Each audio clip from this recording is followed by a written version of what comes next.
Good morning. Let's get ready for the day and the week. Here in John 21, the risen Jesus is revealing himself to his chosen disciples. As we learn from the first part of the chapter, Jesus repeated the very first miracle he had performed 3 years earlier when he first met them and called them to follow him. He provided a boatload of fish after they had fished all night and caught nothing. That way, it would be unmistakable that it was Jesus who had provided for their need. So he repeats the miracle.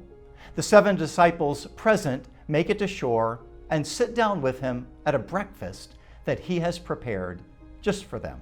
I mean, they're hungry, tired, and still struggling with all that had happened in recent days. His death, their running away in fear, the weekend of grief, wondering what they would do next. Then the morning after Sabbath, where Mary came and told them of the empty tomb. Then Jesus appeared to them twice. This is his third appearance to them. This time, he has repeated his first miracle to prove that it's him, prepared a breakfast, and is sitting down with them to eat. After the meal, it's time to minister to the one who had proudly boasted and then failed miserably. Peter needed to be restored, and Jesus would do that for him. He does confront Peter in front of the other disciples, not to embarrass him, but because Peter had sinned in front of them and to them. He set himself apart, saying that even if all the others denied the Lord, he would never do so. He made 3 proud declarations. I will never fall away. I will die with you. I will never deny you. And remember, Peter said this right after Jesus informed them that they would all fall away. So Peter rejected Jesus and his words and felt he knew better than Jesus. He could predict the future better than the one who already knew the future.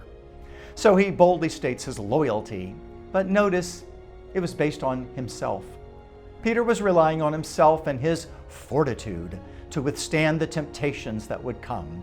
He was self-confident, self-reliant, self-assured. Interestingly, remember, Peter couldn't even stay awake and pray with Jesus for an hour when Jesus was struggling with what he was about to face.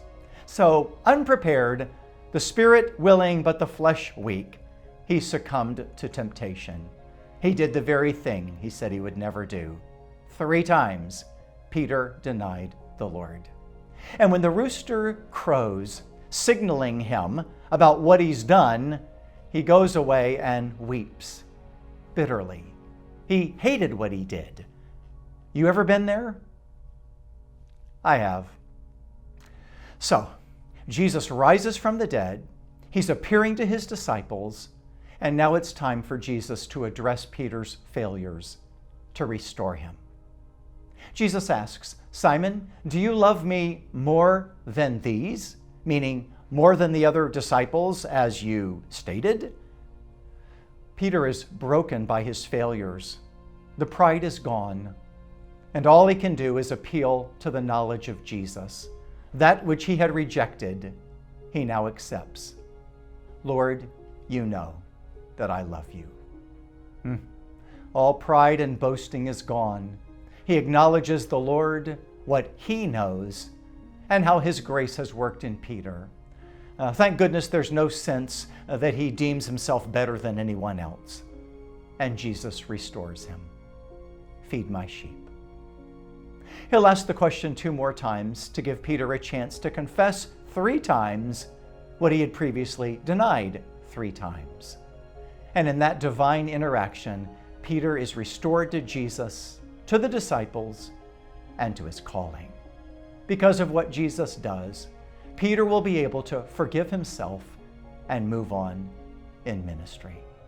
It really is a gracious scene of healing, perfectly crafted by Jesus, meeting Peter right where his heart was in need. And Jesus does the same for us. Today, let us meet him where our hearts are in need. Let us draw close to him and let him restore us. I wonder if that's a prayer you might pray. Lord, restore my soul.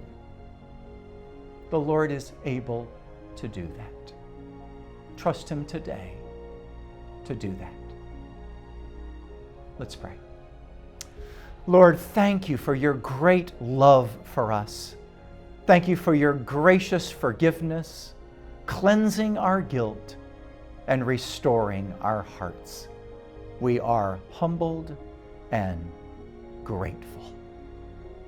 And now offer your prayers. God bless you.